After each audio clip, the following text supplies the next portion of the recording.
Assalamualaikum warahmatullahi wabarakatuh. Kami dari kelompok 2 akan mempresentasikan dana kas kecil sistem tidak tetap.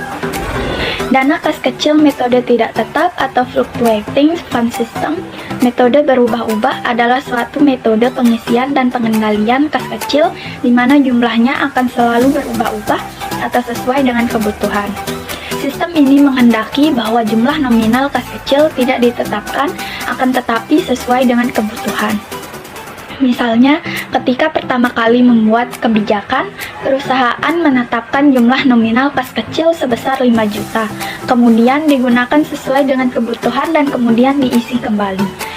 Ketika waktu pengisian, jika perusahaan menggunakan sistem dana tetap, maka jumlah kas kecil harus sama jumlahnya dengan saldo awal.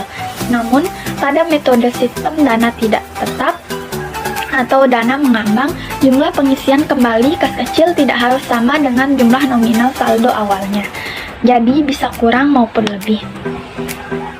Ciri-ciri metode berubah-ubah yaitu sebagai berikut. 1. Pembentukan dan pengisian kembali dana kas kecil dicatat di dalam akun debit.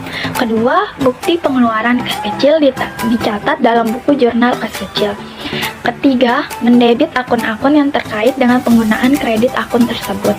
Keempat, besarnya jumlah dana kas kecil yang disediakan berfluktuasi disesuaikan dengan perkembangan kegiatan bagian-bagian pemakaian dana. Dokumen yang dibutuhkan. Berikut beberapa dokumen yang diperlukan sebelum Anda mulai pelajari contoh kas kecil. Pertama, bukti kas keluar. Dokumen ini berguna agar perintah pengeluaran kas dari fungsi akuntansi pada fungsi kas besar yang tercantum dalam dokumen pembukaan tersebut. Dalam sistem dana kas kecil, dokumen ini sangat dibutuhkan pada saat pengisian kembali dana kas kecil. Kedua, cek. Cek adalah dokumen yang dipakai untuk memerintahkan bank melakukan pembayaran sejumlah uang kepada orang atau badan yang namanya tercantum pada cek atau pembawa cek.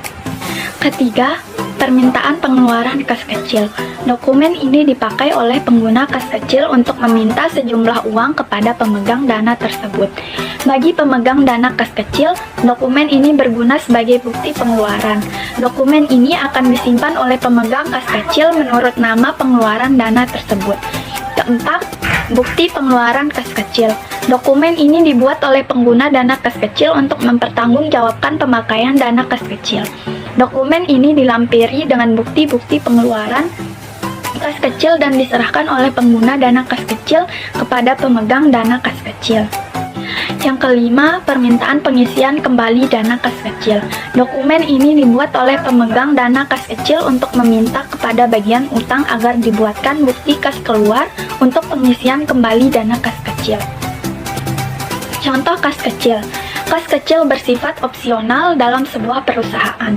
Artinya, hal ini boleh dilakukan dan boleh juga tidak digunakan, tergantung kebutuhan perusahaan itu sendiri. Hal yang terpenting adalah pembuatan laporan keuangan perusahaan yang tepat.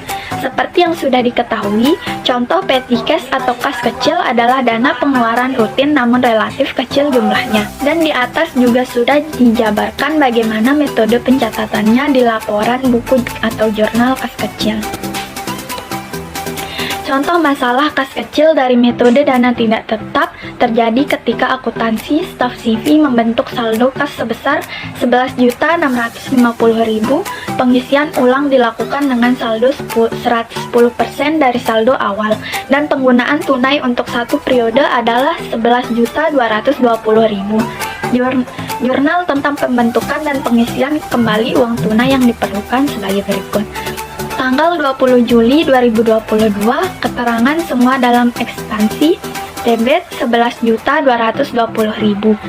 Keterangan kas kecil, kredit 11.220.000.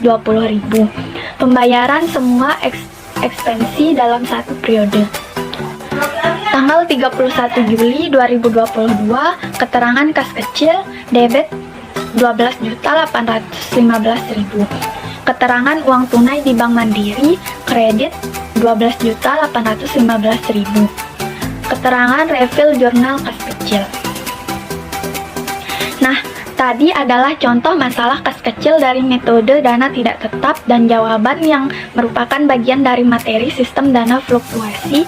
Mengelola dana tunai kecil adalah wajib karena tidak mungkin bagi perusahaan untuk mengeluarkan cek atau rekening giro untuk setiap transaksi yang memerlukan pembayaran tunai. Inilah hasil presentasi dari kelompok kami. Sekian dan terima kasih.